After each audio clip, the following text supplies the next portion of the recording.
La présence du Saint-Esprit dans la vie du croyant et le ministère qu'il y exerce, tel est le sujet qui doit maintenant retenir notre attention. Bon nombre d'enfants de Dieu, nous en sommes bien sûrs, sont loin d'être au clair sur cette question. C'est peut-être un des points sur lesquels la confusion est la plus générale. Les différents termes employés par la parole de Dieu à ce sujet sont fréquemment pris les uns pour les autres, parce qu'on ne discerne pas la signification propre qui s'attache à chacun d'eux. Le Nouveau Testament nous parle de croyants qui furent baptisés de l'Esprit. Ailleurs, il est dit « remplis de l'Esprit » ou « scellés par l'Esprit » ou encore « oints ». La distinction à faire entre ces différents termes n'est pas sans importance.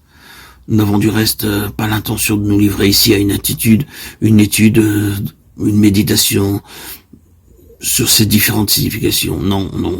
Nous nous bornerons ici à signaler la chose. Peut-être qu'au cours de notre exposé, la lumière se fera d'elle-même sur certaines distinctions qui s'imposent.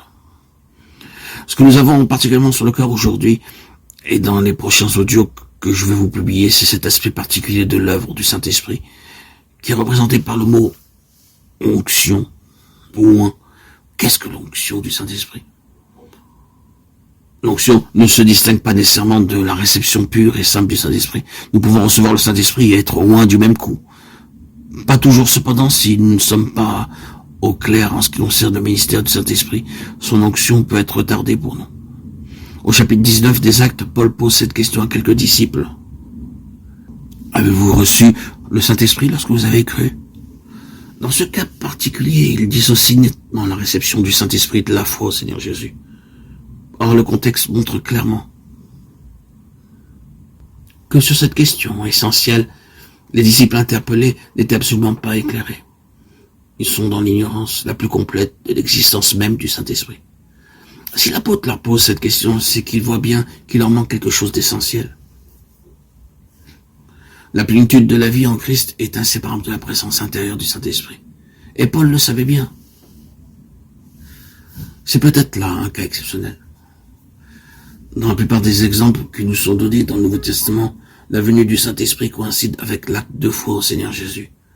Croire, se consacrer, s'abandonner au gouvernement souverain de Jésus-Christ. Et il n'en faut pas plus pour que le Saint-Esprit prenne possession de nous, même dans sa plénitude. Donc répétons-le, l'onction du Saint-Esprit n'est pas nécessairement quelque chose à part. Ce qui nous paraît certain, par contre, c'est qu'elle a partie liée avec notre discernement de la vérité. C'est quelque chose qui doit être compris, assimilé, intégré. L'onction ne prend toute sa valeur que lorsque nous comprenons ce qu'elle est.